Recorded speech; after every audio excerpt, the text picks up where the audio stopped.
Hey, hello everyone. Welcome to Liam's Lyceum. I'm your host Liam, aka Hemvar. Today I'm going to be doing another fantasy essay. I think this is my 12th one, actually. Specifically, I mean, it's kind of fantasy, I guess, but the author as a living dead, I guess you could say by Stephen Erikson, but we'll get into that. Um, and I have a guest with me this time since, he's, uh, more knowledgeable definitely in some areas, and I thought it'd be useful for this one. So I have Raf with me. Hello, Liam. I've prepared. Yes, so Raph is here and prepared because I'm not. I'm just joking. No. So Well, I bought wine, is my point. yes, he's got wine. I got water. It's in a mug, but it's water. So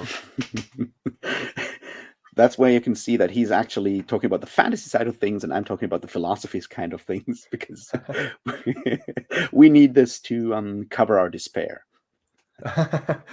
that's so you can put it that way. Okay, so let's see. Just kind of general overview. The author as the Living Dead is a 2020 blog post in reality. I will link that below if I remember. If I don't remember, someone will remind me in the comments. Mhm. Um, and it's heavily in, I don't know, it's kind of a response almost even to Roland Barthes' famous Death of the Author, which I believe is from 1967. So Yeah, I think it's like 67 for the French version and 68 for the English version of it. yeah, that sounds right. I don't know. Yeah. But that is I guess just kind of, I'm sure we're going to talk about both probably because they're pretty much in conversation at this point. Yeah. But the Death of the Author is kind of it's basically, it fits into the formalist approach of literary criticism, I would say. Um, I mean, Yeah. you I can think tell like me I'm wrong.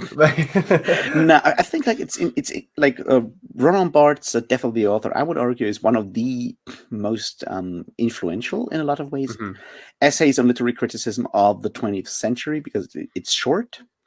A lot of people talk about it even if they haven't read it, and it's sort of at the changing point in Roland Barthes' career because he starts out as very much a structuralist and then he moves beyond that into more like postmodern fields, and it's sort of at that kind of changing point between looking at things very structurally and then moving on into like post-structural and postmodern fields and passages afterwards. Mhm. And the term death of the author has certainly made it into everyday discourse, which doesn't often happen to literary criticism, I guess. So it's a very important essay in that regard, definitely. Right. No, for sure. I kind of see it as like taking it a step further of, with the formalist approach, you Mm, had the intentional fallacy, right? Idea, yeah. which says the author's intent doesn't really matter, type of thing, which Mm, was a direct response kind of to the historical biographical approach of literary criticism, which you can even kind of see yeah. with like Tolkien's uh The Monsters and the Critics, right? I mean, like, Yeah. which was 1936, where he's basically saying we should stop. Well, he actually does kind of say we should stop looking at, at Beowulf for historical information and look at it as a piece of Mm. art. He still kind of did both, which is fine, I think, as well. But Well, he was a historical linguist, so he had to look at it from that perspective for his job. right, But I think he made a good point. It's like, look, maybe those stories are actually interesting beyond figuring out which kind of words they used in like the 6th century or in the 7th century. So that's already a step down that road. I think Bart is sort of connected to what you might call like the trend of like it was called new criticism at the time, which is more like an American or English, generally Anglophone trend in criticism in like the most like 40s and 50s, mostly 50s, I guess, and the 60s already, which is also moving away from that historical biographical approach in a lot of ways, I think. yeah, which is very interesting, but it does make sense. I mean, I feel like the Death of the Author definitely fits in. So, Mm. um, I think we might want to just give like a quick summary of what those 7 pages of Death of the Author are about and what Bart's like on Bart's main thesis basically is, so everyone's on the same page, I guess, because unlike you and me, I feel like a lot of people have never read the text and don't necessarily know what is meant by Death of the Author, because it's not forget about the author, it's about something slightly different, I would say, than separate the art from the artist, which is how a lot of people casually use it nowadays. Yeah. No, yeah, definitely that's a good idea. So I would say, let's see. Um, so the way he introduces it in The Death of the Author, right, is he mentions a text from Balzac, right? Yeah. And he mentions, I think it says, "It was woman with her sudden fears, her irrational limbs, her instinctive fears, Mm. her unprovoked bravado, her daring, and her delicious delicacy of feeling." That's the quote from Balzac. Yeah. And he's just like, what is that?" Like, and like, who is speaking, right? Like, Yeah. and so And I think there's like two ways of reading the essay, and I think Erikson chooses one reading. I personally have a slightly different reading, and we might be able to fit those together later. But the idea is that if we read a text and we ask ourselves, what does the author actually mean by what is written in that text, which is a way a lot of us approach reading literature, and oftentimes are told to read literature in schools still today. It's like you get like, when you start talking about literature in, say, not high school, but well, probably high school, I guess. It's like it's a lot of times the questions like, so what did the author want to tell us with this text? And then everyone tries to figure it out, and then the teacher goes like, well, I think actually it's this. And Roland Barthes, at least that's like the case in German school, right? And so I don't know if maybe you're more that sounds advanced that down that sounds like road. it is in America as well. All my Okay, experience. So. and so the question, like, what did the author want to say? What does the author mean or want to tell us? Is a question that is very much on a way to approach, you know, reading and analyzing text, interpreting text, which is, I guess, very natural because that's usually how we approach communication in general. And Bart goes down that road and basically says like, well, we will never find out unless we actually meet the author in person. And it's important that for his text, Death of the Author, he chooses Balzac, who is already is dead by the time he writes this essay. So it's an actual dead author. So the question of like, what did the author mean, is a question that we as readers and potential critics cannot ever fully answer, because we can't get into the head of the author. And Bart goes beyond that and says like, the author themselves they don't necessarily know what they meant, because they are based, they are people living in a specific time and so forth. They have influences, a lot of that stuff they might not necessarily be conscious of. So there is probably never a full answer to the question of like, what does the author mean? So maybe we should just like throw that approach out of the window and figure out like what we as the reader can take from reading a specific sentence, because we are in time, built in time at this point, reading this with these kind of perspectives that we have, our subjective perspectives. And maybe that's the only actual access we have to a text, because we are not the author. So maybe we should leave the author behind. And I think that's the basic argument that he makes, that Bart makes in that text. He talks about like how text is a fabric, which I really like Yeah. as a metaphor. It's like it's a fabric, and you weave all these different threads into it. And some of those are explicit ideas of what you want to do as a writer, and some of them are your your personal background, stuff you vaguely remember, and all these things. And you weave this tapestry, this fabric, which is the text, and then we as readers encounter that text, and that fabric, and we basically we can pull out threads, but the threads we pull out of that aren't necessarily the threads that the writer put in. Those are the ones that we find in there when we approach the text from our perspective, and that's the only one we have. That's Bart's main thesis, I would argue.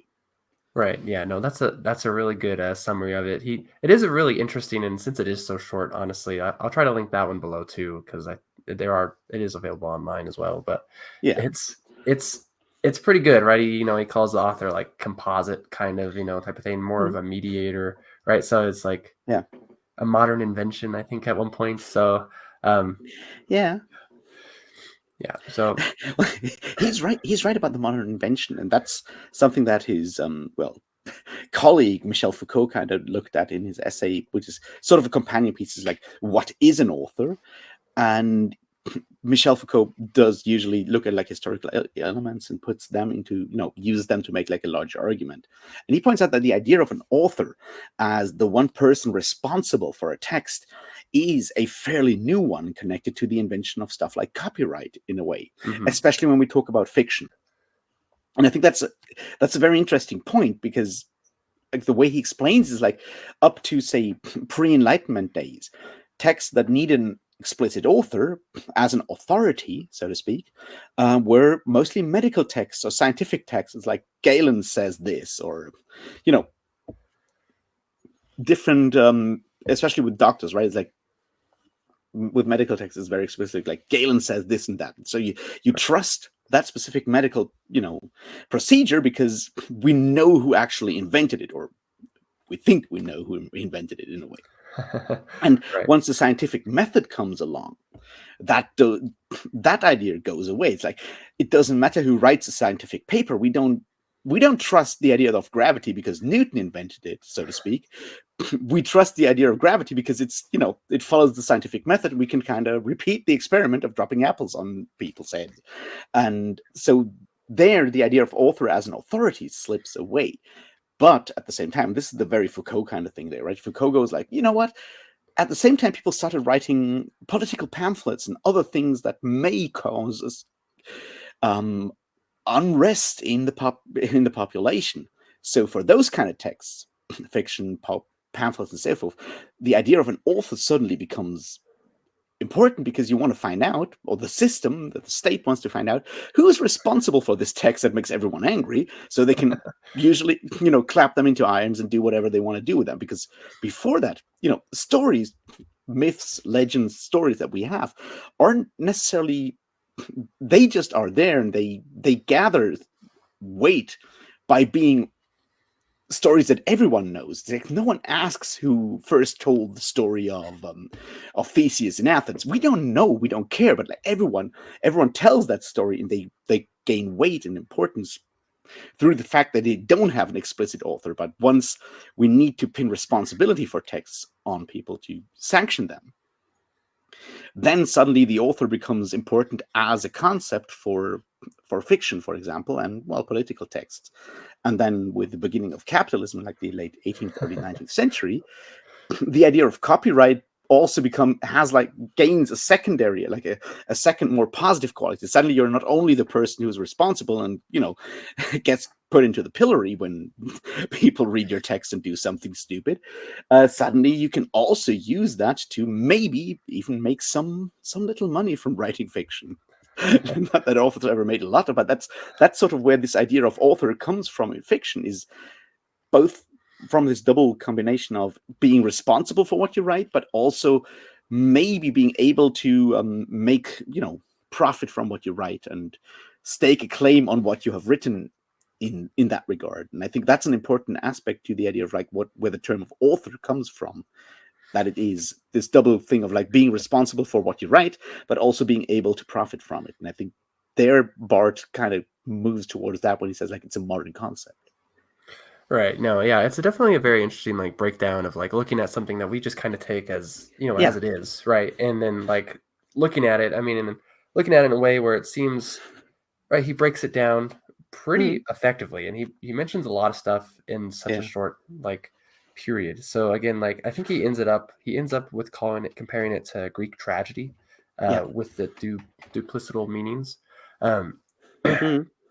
and Yeah, the so, idea that you just you call on the muse, and then the muse speaks through the author. That's mhm, the the idea, that the image that Bart pulls up, right, is like you call on the muse, and the muse speaks. You channel the story, but it's not necessarily your story as the author. It comes from somewhere, and you're just like the conduit that just combines all these things and weaves them together. But the actual influences and all of these ideas come from somewhere else.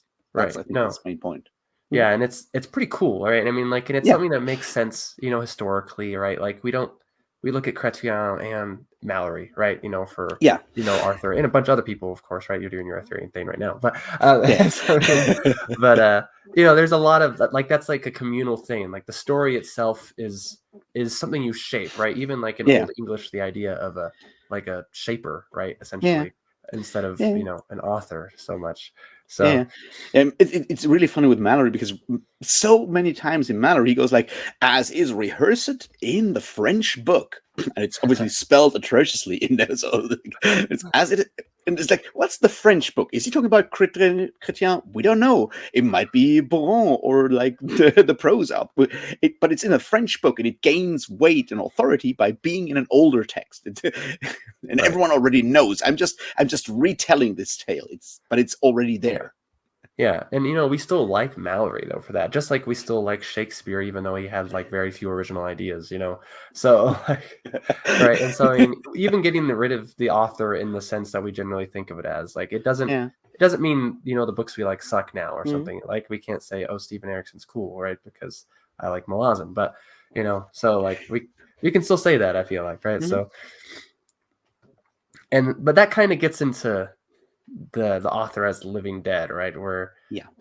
Erikson's like is right. Well, because many authors are alive, and in the internet age, Yeah. you can talk to them. You know what I mean? Like you can ask Yeah. them, what does this mean? You don't have to just sit there and think and Yeah. publish your own stuff about it or whatever you want to do, right?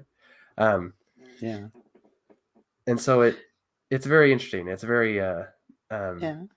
timely Yeah. almost. So I feel like there's like two things in there. Like the way Erikson reads Roland Barthes, like the death of the author is postmodern, which means that in a lot of ways, but it's also like banishing the idea that the author has intentions and you can actually ask like about authorial intent. And that does give the critic the freedom that they want, especially in postmodernism where these ideas are, important to, just interpret things the way they want without any, external correction of any way. I personally would read it differently, but we'll get to that later. But the point is that Erikson then goes and makes like, but nowadays authors are actually there and they can't stay silent because they're always available in technology that wasn't available during Roland Barthes' time. And we have that when Erikson is someone you can ask. I think it's also important. I'll just drop this in here, and you can stop me when I'm rambling too much. But the time it was written and published, I remember reading it when he published it on Facebook back in the day. That was during the height of what was basically called MalazTube at the time, which was a bunch of people making videos like Ruth and Bud, called Council of Moonspawn, and some more people at the time, and Niflrog, me, and we were making more critical analyses kind of videos of Malazan. And Erikson started interacting with us on YouTube, and we said like, we think this and this and this is important in this specific aspect of Malazan, for example. And then Erikson would pop in. It's like, Erikson here, actually, this is what I meant. And then we started talking, engaging with him and interacting with him and talking about these kind of things, doing literary criticism in the way of like, we thought this and this, and then we interacted with him. And I think this is, in a way, this essay was written around that time as Erikson trying to point out that the idea of critics or people trying to interpret and understand a text, that experience can be enriched when they have the capability and the possibility of talking to the author and figuring these things out together. Because sometimes you might point out something that the author hadn't noticed or whatever, or sometimes the author will feel really gratified that someone actually got that one specific joke he put in there and stuff like that. And I think it's, in a way, it's a bit of a reaction to that. It's like, look, the idea of this, criticism happening completely in its own space, far away from where writers, where actual writers happen. This is over. Now we can actually work together and create meaning together because we have the capability to communicate between people trying to interpret the text and people that actually wrote the text, and then we can maybe create something together. And I think that's the positive thing. I don't want to call it enthusiasm, but there's certainly a level of hope in there that I think lies in that experience at the time, that those heady days when there was like one Malazan video per week that Erikson would comment on, then everyone was going to read his comments and then commenting under those, and we had these discussions. I think that influenced in a positive way this idea that like maybe there's a way forward that wasn't there before for technical reasons, for example. mm-hmm. Well, look, there's our historical context for this essay. That's kind Yeah. Well, which is useful context still. I'm not yeah. completely going to throw out the historical approach. Anyways, but I, no, I, there we go. The death of the author already refuted, because now we're actually trying to add these historical context to what Eric's trying to say in the essay. that's interesting because I mean, I probably would have realized that at some point, but I definitely didn't make that connection. So, Well, um, well, I was there. I was doing it at the time, so I think right, yeah, maybe I caught on to it more, especially now when, for all kinds of reasons, those Erikson here comments have gotten a lot rarer. But so I was hmm like, yeah, that was actually during that time when it was everyone was like, wow, look, we can actually do this together. And there was certainly a level, like in discourse conversations, there was a level of enthusiasm among us creators at the time. Was like, wow, he's actually talking to us. He's helping us along. He's giving us ideas, and then we could build our own further thoughts on that and so forth. There was a feeling of doing something different at the time. right, yeah. It's definitely an interesting thing, right? Because like I think of someone like Mhm. Christopher Rocchio, right, who is Yeah. very active with his Hmm. readers, essentially, right? So, and he still is pretty active as well. He's actually, I'd say, get more active with his Yeah. readers Yeah. as time goes on, at least as of right now. But, Mhm. but one thing I think is interesting with Erikson though, and how he starts it is he basically starts off like expounding on his love of arts, essentially, right? And how when you love something, you want to dissect it in a Yeah. sense, right? And study it. He says specifically, you don't vivisect it, right? So I mean, like Mhm. you're not tearing it apart. You're being nice with it, right? And you generally didn't have this problem where like you Mhm. thought, like, let's say you thought about this a long time, you you eventually come to actually study it, write some Mhm. articles, peer reviewed stuff, and then you are presenting at a conference, and then the author's in the audience or something like that, right? So like Yeah. that's not exactly what he's studying up, but it's basically right. Like that's how he starts Mhm. off, like saying like again, like that's the worst fear, right? For like Yeah. a critic is to have the author in the audience, Yeah. and that's something I haven't personally like so much experience, but I kind of have, even to an extent where I do a Yeah. lot of reviews on my Hmm. channel, and my sometimes I'm afraid, generally when I'm not being very nice to a book, that the author's going to see it and I feel like, oh, I feel kind of bad, type of thing. But Yeah. so Yeah. I mean, that's that whole discussion about the idea of reviewer spaces and whatnot. But I think so I think like the main issue that Erickson's basically goes ahead and does like the positive thing. It's like it's an internet debate, and you have like these two ideas. Like on the one hand, the internet empowers people to do that and have conversations. And if you read on Barthes in the way that Erikson does in his essay, the Living Dead, is like what it did was like free the literary critic. Barthes' essay freed the literary critic from all responsibility of actually adhering to authorial intent. He's like, this is basically it.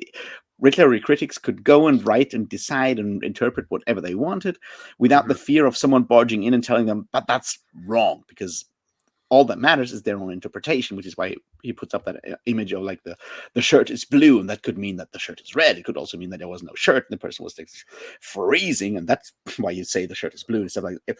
It's deliberately over the top, but that's the idea. Is like with the death of the author, the literary critique, a critic as a species basically absolve themselves from having to adhere to some sort of objective truth that lies outside their personal interpretation. That's the way Erikson reads it, I would say. And then he goes like, but nowadays, with authors actually existing and being, being not Cormac McCarthy or Thomas Pynchon, who you'll never actually reach, nowadays, we can just ask authors, and them they might just chime in and tell the critic that no, you're actually wrong. And Erikson says that's a good thing, and I agree with that. But I think that's like the idea that, like, when people go like the internet will make everything more democratic because now everyone can do that. And then there's like the dark side of that, which is going to like, yeah, but it made us also be very terrible because everyone has access now. And that means all those uncles you have in your family that you're kind of creeped out by it and hope that they get drunk really early at Thanksgiving and don't start ranting about politics or whatever, because now they also get like a voice. And that's like the part that Erikson seems to kind of ignore or forget in this essay, because he's more about like, look, this is breaking the monopoly of the literary critic by allowing everyone to actually chime in, including the author. Right. Okay. So like everyone meaning Malaztube, right? In a sense, um, No, but also potentially everyone. yes, potentially everyone, literally everyone. I mean, yeah. I mean, I know what you mean. Like, but um,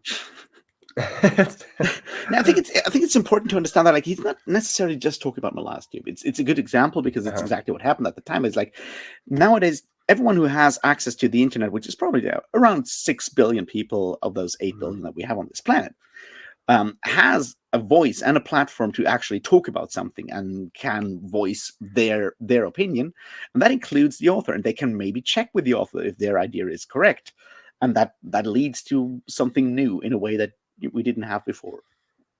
Right. Yeah. So I mean, like, it's interesting because before we just went from this historical approach and then to Mm, something that was more subjective, like kind yeah, of well, interpretive rather. I mean, like you can interpret it. There's lots of mhm, interpretations. You can still do lots of interpretations, and I would argue potentially have more success with that. At least, like, I mean, I mhm, think of like speculative fiction, like as far as like actual academic, like mhm, academia goes. Your most popular guy is Tolkien.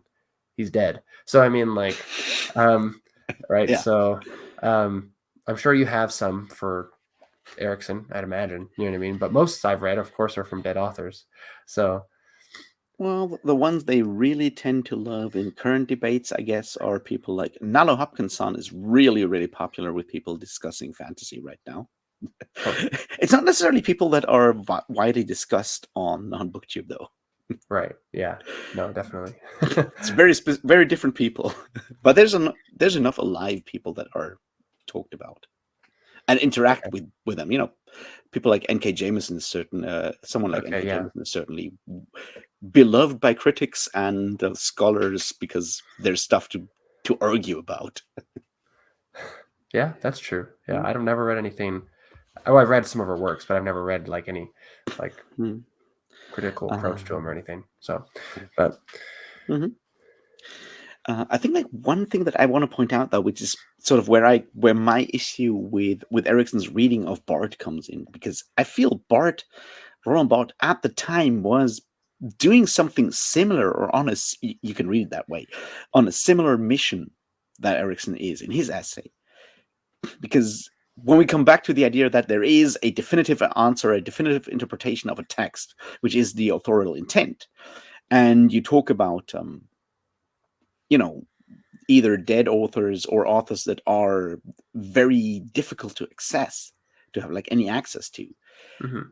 that gave official literary critics in journals and whatnot a very specific, a powerful role, an elitist role, right? They were privileged because they may have had that access. They could actually talk to authors, or by virtue of having studied literary criticism or whatever, claim that mantle of authority that they actually knew what a already dead author wanted to say.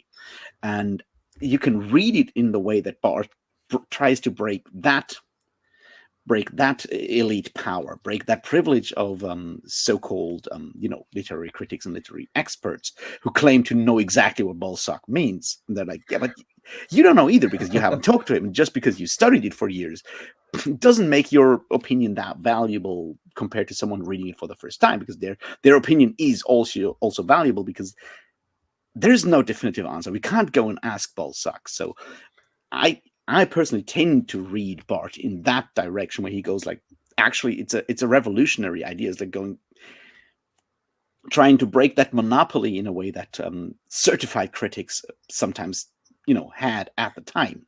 Because when we look at like how literary criticism was perpetuated at the time, it's like specific magazines, journals, and so forth had that. Very specific individuals had the right, your Harold Blooms or whatnot. It's like, and he's trying to break that monopoly and give that power to everyone, which is sort of where the idea of postmodernism going, mass culture and stuff coming from the people is just as valid as everything else comes in. So I feel that Bart's impetus is a more revolutionary one that Erikson acknowledges in this essay. It obviously did not necessarily end up that way, I agree with that, but the idea, I feel, is to break that monopoly of the people with, like, privileged access to authors, or Mhm. the platform at the time, because platforms, in the 60s were very much, limited to those people working for specific media and so forth.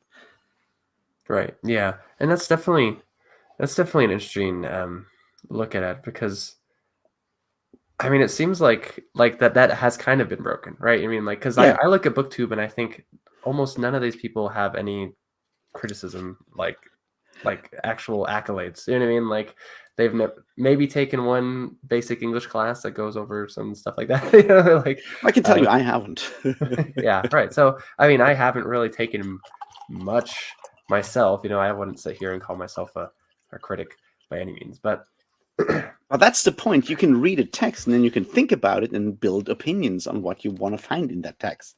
And at the end of the day, I think that's where Bart and Stephen Erikson at the end of the day would actually agree. It's like, yeah, that's all that is needed, is you read the book and then you have opinions about it. And then you talk about those opinions.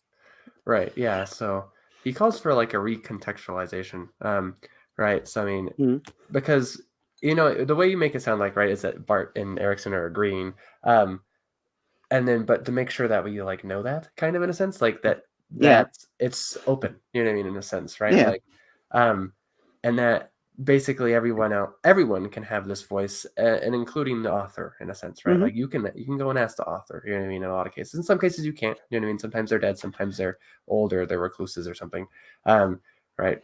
Right, but like I don't Yeah. know if you could ask Larry Niven any questions right now, but so Even if I could, I'm not sure if I would actually want to hear the answer in that right. case. Yeah, but you could ask Michael Moorcock or someone like that. I mean, I'm pretty sure you could probably send a friend request to like Lynn Abbey or something on Facebook. Yeah, I mean, like, and so it's like it's a very interesting world in a sense yeah, we live in, right? So, yeah, yeah, um, yeah. I, and I the feel like, author, yeah, I was gonna say, the author as a living dead is a very like fun way to put it. He actually never says it, if I remember correctly, in the actual no, article. It's just a title. Like he yeah. doesn't say the author is like like the living I dead, think but you just wanted to play around with, like, the Living Dead being still, like, fairly popular in 2020, and it allows, to use zombie imagery, which is, cool. yeah.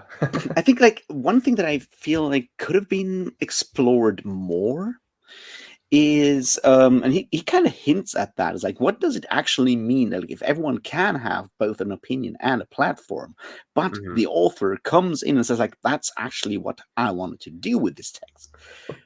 What level of privilege does the author have on their text when they Uh-huh. talk about it? Do they have a privilege by being the person who wrote that? And does that lead to the question, like, if everyone interprets your text differently than you as a writer, did you fail at making your intentions, understandable?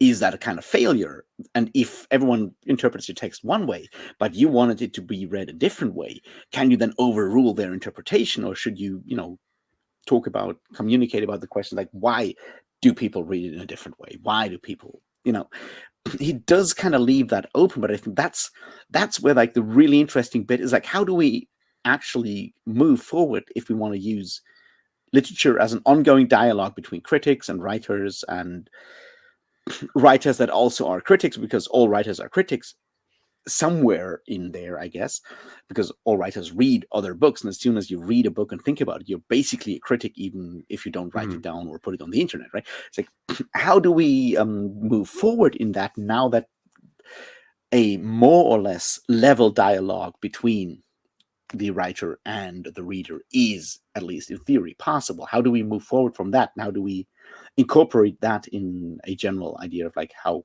to do this thing that we call, like, literary discourse? And he does kind of stop short of going there, but I think that's where, like, the really interesting stuff is happening now. Yeah, that's interesting because that does kind of put us where we are now, type of thing, right? So, like, right with the reviewer space thing, Yeah, yeah, which definitely, I don't know, I'm not even sure where that started, but it seemed AP put out a pretty nuanced video about it recently, actually, yeah. which I do agree with some of the things that IP was saying. I think there's an issue there that, like, a lot of times we see problems and then we use the wrong vocabulary, and I think that's sort of what's happening with the reviewer space stuff. Like, I've done a lot of music reviews in my time, and I do remember occasions where, say, larger record labels, I'm not going to name names or anything, but larger record labels were, after like musicians were unhappy with the review they got for their new album, they went to their record label and complained, and then the record label withheld releases other albums from us, from the magazine, Uh, for review purposes, because they were pissed that someone didn't like a specific music album, right? So there is, in a way, a power that, especially if you're as a reviewer or a publication, if you're, you know, relying on having, you know, material in advance to be able to review it and talk about it, if that's part of your business model, which is, you know, for computer games I think it's even more explicit and happens a lot more than music, but it's like you need to have that game review up before release. And if, you know, or you're reliant, if you're like a print publication, you're reliant on having like advertisement money from like a huge studio or a large label or whatever. mhm, And if they withdraw that stuff, withdraw that money, or don't give you like a preview copy to review, they will harm you. So that those the industry does have power there over mhm, journalists and reviewers in a way. So having the idea that reviewers should be able to give actual, you know, unbiased reviews, because there is no way that the creator can influence them or have like have leverage over them. That idea in general is necessary, especially in, you know, today's marketplace. But it doesn't necessarily translate as easily to the idea of, you know, authors going and mobilizing their fan base to brigade and attack an individual person on the internet. That's mhm. two different things. So the term is used for the wrong problem in a way, because the other problem is just people being assholes. Like, yeah, don't be an asshole is easy to say. Sorry, I didn't want to swear. Like, you know what I mean? It's like, But yeah. don't do that. Behave properly. But that's a different thing from like actual, you know, publishers, industry publishers using their large platform and their leverage to Mhm. enforce positive reviews, and Yeah. that's a valid concern. Right. Yeah, and it's something that like when you say like behave nicely as well, like it Mhm. like you'll look at some people, for example, and like Brandon Sanderson or Larry Correia or something like that, right? And you'll be like, okay, like you'll have people who agree and you'll have people who disagree. You know what I mean? Basically, like on the actions that were taken about like, you know, a certain situation or whatever. Yeah, Brandon Sanderson, just the recent like thing with the Wired article, I think it was, right? And just yeah, and so I mean, it's definitely interesting. It's rather nuanced, I feel like, in a way that like I don't know, yeah. lots of different I mean, voices I think would make it more clear if that makes sense. yeah, I But think that's like another thing that we need to come to terms with in the more like fantasy or general literary communities, that mhm, as as soon as authors have individual personal platforms, right. they wield power. They sometimes wield power in a way as people, as Uh-huh. individuals, because they have personal fans and they can talk to them. And the sad part with like having fans is that you can talk to them, but you can't actually control them. You know what I mean? Yeah, right. You may be able to influence them, but only slightly. It's Uh-huh. like, Yeah. and I think that's something we need to figure out as well in the future. Like, Uh-huh. Right. I so mean, there's people there is that level of, you know, you write a critical text about a specific book, and fans of the author will go and attack you because right, yeah. something. They're like, "How could you do that? He's so nice," or something like Yes, I know that. not of nice people, but I don't actually have to like their music, books, or whatever. They may just be Uh-huh. nice people. Nice people and great artists are not synonymous, you know. Sadly. Um Except, of course, in your case as a writer. Oh, yeah, I'm the best. No, Well, no. I hope I'm not intruding in your reviewer space here. Oh, definitely not. No, it's definitely an interesting thing because, like, I feel like I on occasion, I review, you know, not Mhm. super often because I've read most of their books already, so just whenever they come out with new stuff, like, I review books by Christopher Rocchio and by Yeah. DJ Butler, and I know both Christopher and Dave, And Yeah. so it's like part of me is just like, am I like, should I put like a disclaimer here? Like, I know these guys personally, like, but I've been Well, fans of them before I ever knew them. Like, does that really affecting me? Do I have like the conscious ability to tell if like my like I like them? You know what I mean? I like them as guys. So I mean, like, is that yeah. affecting my review of their writing or something like that? Like, Well, I so mean, to be completely fair, and to go down once again to Roland Barthes, right? Because the author mhm. is dead, even Chris Rocchio, in that regard. Of course, of course, it will influence your reading because you know these people, and that will Mhm. influence your reading, and that's Yeah. totally fine. The point that where it needs to be explained is if you have like business connections, and that might actually hinge Right. your your I'd make continued money with existence selling. as a reviewer might hinge on that. You know what I mean? In that Yeah. case, you should definitely declare that. But like, of course, Right. knowing people, liking people, even if you have never met them in person, if you like, Brandon Sanderson's lectures online, for example, Mhm. and he does, I'll agree with that. Like, he does come across as like extremely enthusiastic and nice. Uh-huh. I would like to sit down with Brandon Sanderson and have, a glass of water or whatever non-caffeinated and non-alcoholic beverage he's drinking, and talk about like fantasy. I think we could have like a really exciting conversation about that. And those kind of things will influence my reading of their text. Right. It's like, of course it does up to a point, and that's Mhm. fine. And I think that's partly what someone like Roland Barthes gave us with the idea of death of the authors. Like, you're not asking in your reading, you're not necessarily asking what the author meant, but you're also putting in like your personal image of the author. That's just part of like the whole like fabric that you as the reader have when you access the text. Right. Yeah. Right. I mean, like I could read something by DJ Ballard, for example, and like I could even read it in Dave's voice. Yeah, Like and most people wouldn't be able to do that or something like that. yeah, So it's modifying it somewhat, but yeah, I can definitely see that where it's like the honesty along with, especially when it comes to like monetary things, like because if I could say like, hey, if this book sells more, I make money. So of course I'm gonna praise it, you know what I mean, type of thing. Like so yeah. like that becomes a little complex, could becomes Yeah, icky quickly or can. I, So I think that's like another problem that like when people like on board talk about it, and when people like Stephen Erikson in his essay talk about that, mhm, they're not talking about reviews in that say. They're talking about literary criticism, and we right. tend to conflate the two. Because like reviews as like customer reviews in the sense of like, should you buy this product, is different from like, I've read this book and here's what I think about these specific aspects and these specific points. Because even if if I think a book was like bored me to death or annoyed me no end, and I would not recommend it, someone to buy the book, I can Uh-huh. still find interesting things in that text to talk about.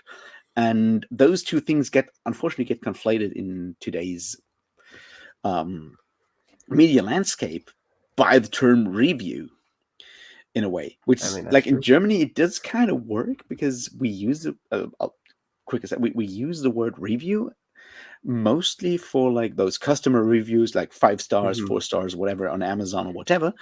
And there's the term recension, which is, well, Latin, I guess, which is more of like a literary criticism where you're like, I read this text and here's the things that I thought about. But Okay.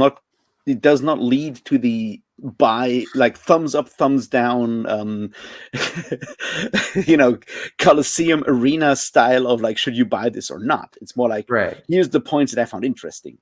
Uh-huh. Right. Yeah. And I And think that's closer to like literary criticism in the way that both Bart and Erikson imagine it. It's not about like, should you buy this. It's more like, what do you what do you think about it right. Yeah. actually? And that's very fair. And you Mhm. should write that word out for me. But I will I use will. it for English if it's not already in English. No. But and uh, and that's the thing. Actually, I guess that's fair with reviews. Is Yeah, sometimes it's like at least when I first started doing BookTube or before yeah, I joined, because I've been watching BookTube for like a decade at this point. yeah, I find people and I'm like, wow, they're really enthusiastic about this book.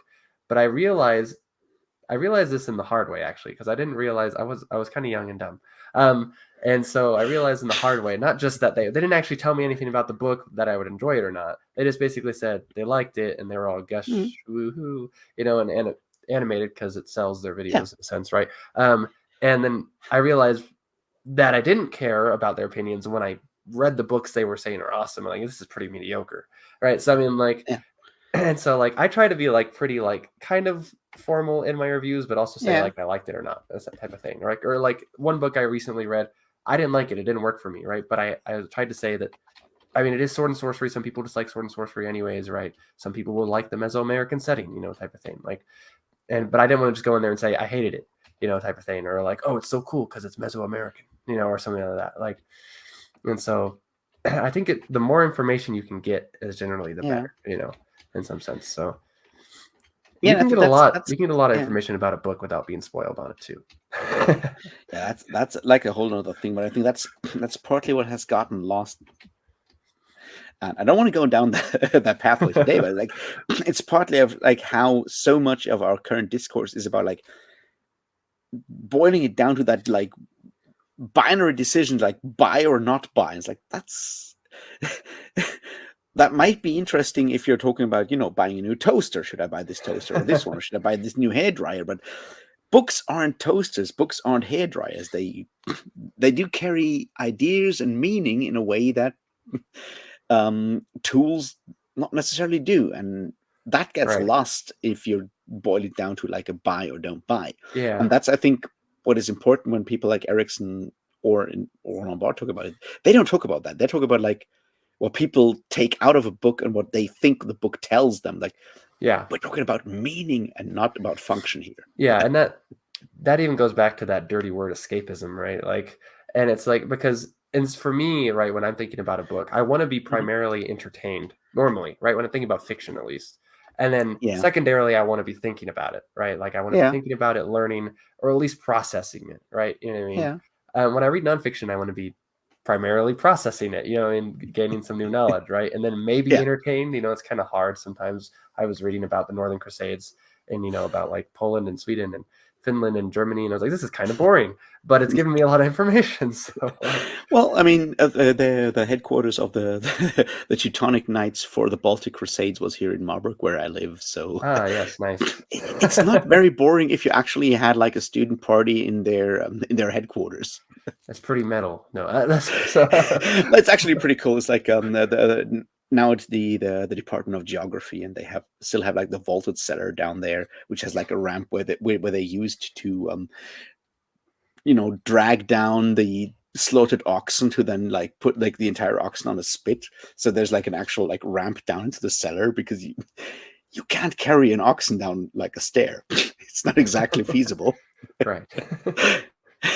So yeah, they do have like, and that room is that place is able, open for like student parties. We had like a history student party there once, and it was really cool.